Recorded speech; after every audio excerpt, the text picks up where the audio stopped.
Can God do anything? It's an excellent question. That's what we're going to look at today.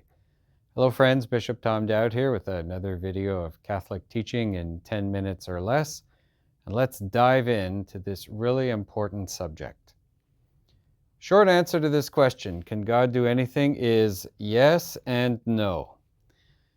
I know that's not much of an answer, but it depends on how we're looking at the question. So I've put two ways of examining the question here, and I've color-coded them. So the one in blue, that corresponds to yes. The one in red, that corresponds to no. So, can God do anything? The blue answer is there are no physical limits to God's power. So when it comes to God's intervention in the world around us, God is what we call omnipotent, all-powerful. There's no limit to God's power. And if you think about it, this flows pretty logically from the idea that God is the ground of being, subject we've seen in other videos.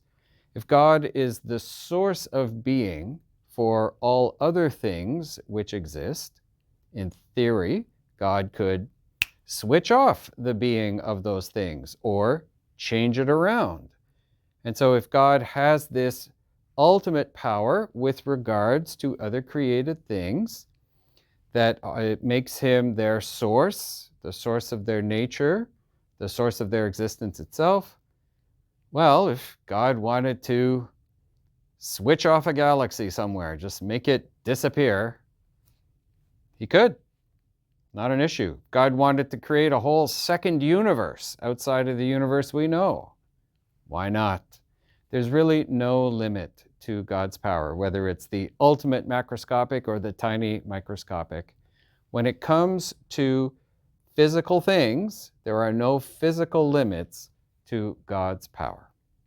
So, can God do anything? In that respect, yes, absolutely. But, and this is a point that has been controversial at times throughout history, I think largely because of misunderstandings, but within the Christian tradition, there is the belief, and this is certainly true for Catholics, that God cannot do something that is logically impossible. So what's an example of something logically impossible? Like in the first question, we're talking about physical limits. Here we're talking about logical limits. Here's a question for you. Can God make 2 plus 2 equal 5? Through the exercise of his power, can God make 2 plus 2 equal 5? The answer is no.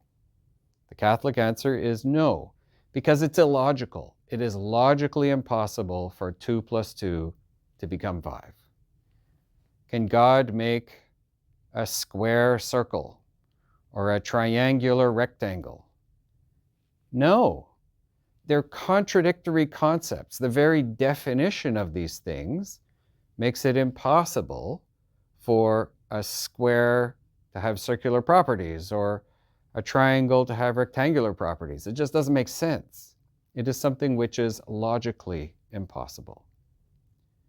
And this is where things start to get interesting, because there can be an interaction between these two layers, you might say, of possibility, two layers of God's power. With regards to his own nature, God can't change that. So God's eternity, the fact that God is love, the fact that God, as Christians, we believe God is a Trinity, these are things that belong to God's very nature, and God can't change his own nature. Now remember, that's not a physical limit. The physical limit, or lack thereof, comes from the fact that God is the source of being for other things. But why is he the source of being for other things? Because his existence is his essence. That's not something he can change. It belongs to the very definition of who he is. So God can't change his own nature, his own internal life, his own internal reality. To change it would be logically impossible. God, for example, can't make himself not exist. God is existence itself.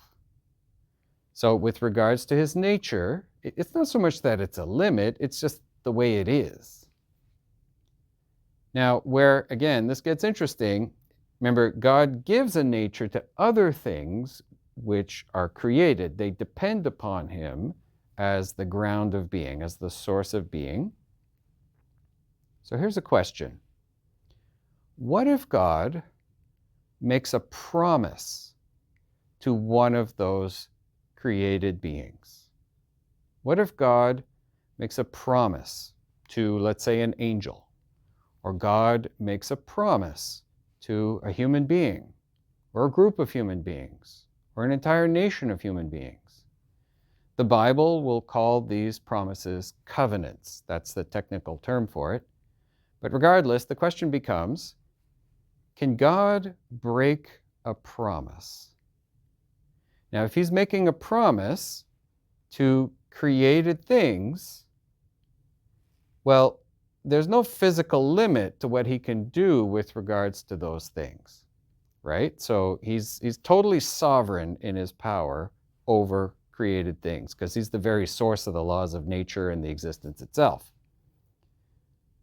But making a promise, when we make a promise, we invest ourselves in that promise, right? We're saying, on my honor, I will do this or I won't do that. I will accomplish this, I will avoid that. A promise invests us. And to break a promise goes against that investment of who we are. And remember, God's nature doesn't change. So when God makes a promise, I mean, there could be, whereas clauses in the promise, there could be time limits in the promise. I mean, we all know promises can be complicated. Ever try reading the fine print of a contract? Contracts are a kind of promise. Yeah, they can be very complicated. But assuming the terms are clear of the promise, could God nonetheless go against it? Could God break the promise? And the Christian answer is no. Because for God to break a promise made to some element of creation, would go against his nature, and therefore it is logically impossible. Which means something really interesting. When God does make promises, to some degree, he is self-limiting. He is choosing to limit the expression of his all-powerful nature. This is a really interesting idea, and one that is extremely important for understanding a whole host of other theological and spiritual problems. But for this video, I just want to point out that yes, God is all-powerful, there are no physical limits, and so if we want to pray for miracles, go for it. There's nothing stopping us from asking for extraordinary interventions from God. And at the same time, we need to recognize that given that God does make promises according to the Bible, and that God can't do things that are logically impossible, when we do ask for things, we have to be patient. Sometimes we don't get the answer we're looking for because we're counting so much on his all-powerful nature. God's wisdom, the fact that God is engaged in the world and in his own nature, may create circumstances where his answer to us will be no or not yet. We have to trust that in his ultimate plan, it's a plan of goodness. And so this helps to prepare other subjects which we will look at together. But for now, let's keep praying to the Lord with trust and hope. God bless all of you.